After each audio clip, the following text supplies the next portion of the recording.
Eh bien le bonjour! L'histoire écrite et présentée par le monde des enfants ce soir s'intitule « Le monstre poilu et sa caverne ». J'espère que tu es prêt car nous allons commencer cette histoire.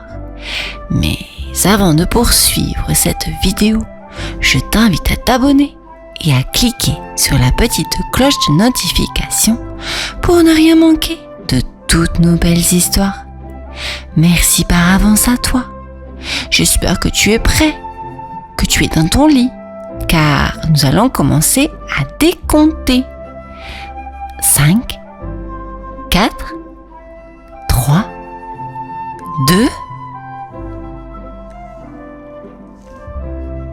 Il était une fois, dans une forêt mystérieuse, une caverne sombre et humide où vivait un être étrange.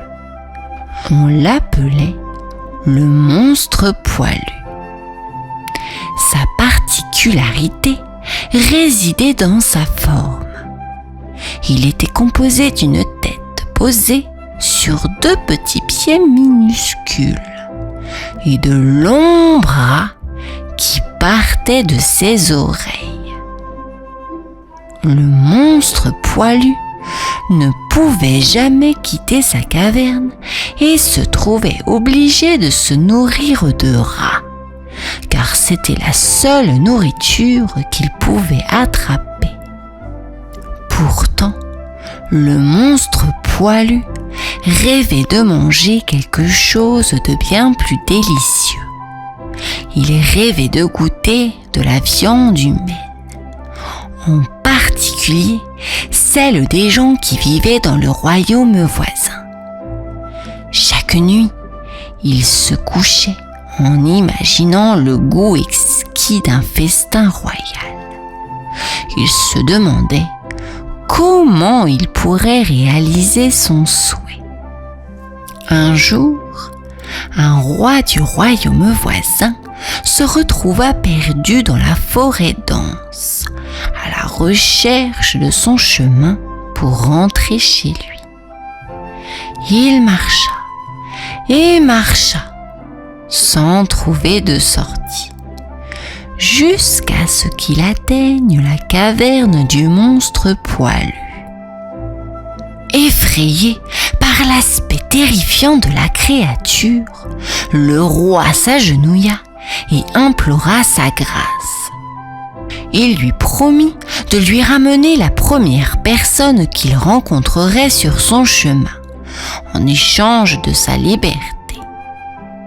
Le monstre poilu, intrigué par cette proposition, fixa le roi de ses yeux perçants et répondit : « Je t'écoute, roi, mais ne trahis pas ta promesse, sinon ta vie sera la mienne. » Le roi, reconnaissant de cette opportunité de survie, accepta de tout cœur. « Je promets, et je te ramènerai la première personne que je rencontrerai sur mon chemin. » Le roi, ayant échappé de justesse à une fin tragique, revint dans son royaume et raconta la terrible histoire à sa fille, la jeune princesse Lucille. Lucille était une fille courageuse et curieuse, pleine d'esprit et de vivacité. Quand son père lui expliqua la situation, elle ne put s'empêcher de se porter volontaire. « Je serai celle que vous ramènerez au monstre poilu, père !» déclara-t-elle le sourire aux lèvres. Le roi, touché par le courage de sa fille, hésita un moment, mais accepta finalement. « Très bien, Lucille. Si c'est ton choix, je le respecte. » Le roi et la princesse Lucille retournèrent dans la forêt et se dirigèrent vers la caverne du monstre poilu. La créature attendait patiemment, affamée et impatiente. Lorsque Lucille entra dans la caverne, elle découvrit le monstre poilu. « Ah, te voilà, humaine. Ton père m'a promis que tu serais ma proie, » dit le monstre. Lucille répondit avec une détermination inattendue. « Je suis prête, mais avant ça, j'ai une condition. Si tu veux me manger, tu dois répondre à une question. » Le monstre poilu, curieux, accepta la proposition de Lucille. « D'accord, pose ta question. » Lucille sourit malicieusement. « Pourquoi es-tu si poilu ?»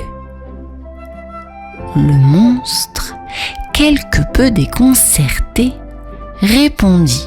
« Je suis poilu parce que c'est ma nature. » Lucille, impertinente, ajouta. « Et pourquoi tes pieds sont si petits ?» Le monstre poilu commença à bouillir de frustration. Il n'avait jamais été confronté à une telle insolence. « Mes pieds sont petits parce que c'est la manière dont je suis fait. » Lucille continua imperturbable. « Et pourquoi tes bras sortent-ils de tes oreilles ?» La patience du monstre poilu avait atteint ses limites. Il rugit de colère et fit trembler la caverne. « Assez ! Je ne peux plus supporter ton impertinence !» Lucille ne se laissait pas démonter, rajouta un dernier détail moqueur. « Oh, tu veux dire que tu as des poils jusqu'aux oreilles ?» À cet instant, le monstre poilu éclata de colère. Il était tellement en colère qu'il en oublia sa faim et sa promesse. La caverne se remplissait de bruit et de tremblements. Soudain, le monstre poilu se mit à changer. Ses poils se multiplièrent, recouvrant son corps jusqu'à ce qu'il ne soit plus qu'une boule de poils géante. Puis, avec un éclair de lumière, la transformation fut complète. À la place du monstre poilu se tenait un énorme chaton poilu, tout doux et mignon. Lucille, souriante, caressa le chaton géant. « Je savais que sous cette apparence effrayante, tu étais en réalité quelqu'un de spécial. Tu ne voulais pas me manger, n'est-ce pas ?» Le chaton miaula doucement en signe d'approbation. Le roi, qui avait attendu avec anxiété à l'extérieur de la caverne, entra et fut étonné de voir le chaton géant à la place du monstre poilu. Lucille expliqua tout au roi, et il fut heureux que sa fille ne soit pas dévorée par la créature, mais plutôt qu'elle ait trouvé un ami inattendu. Le roi, Lucille et le chaton géant quittèrent la forêt et retournèrent au château. La princesse Lucille avait réussi à apaiser le monstre poilu grâce à son esprit vif et à son impertinence. Le chaton devint un ami précieux pour Lucille et une mascotte bien aimée du royaume. Chaque jour, ils partageaient des aventures et des moments heureux. Ainsi se termine l'histoire du monstre poilu, une histoire d'aventure, d'ingéniosité et d'amitié. Et c'est ainsi que se termine cette histoire, les enfants. J'espère qu'elle vous aura plu. Je vous dis à bientôt et n'hésitez pas à vous abonner. Au revoir.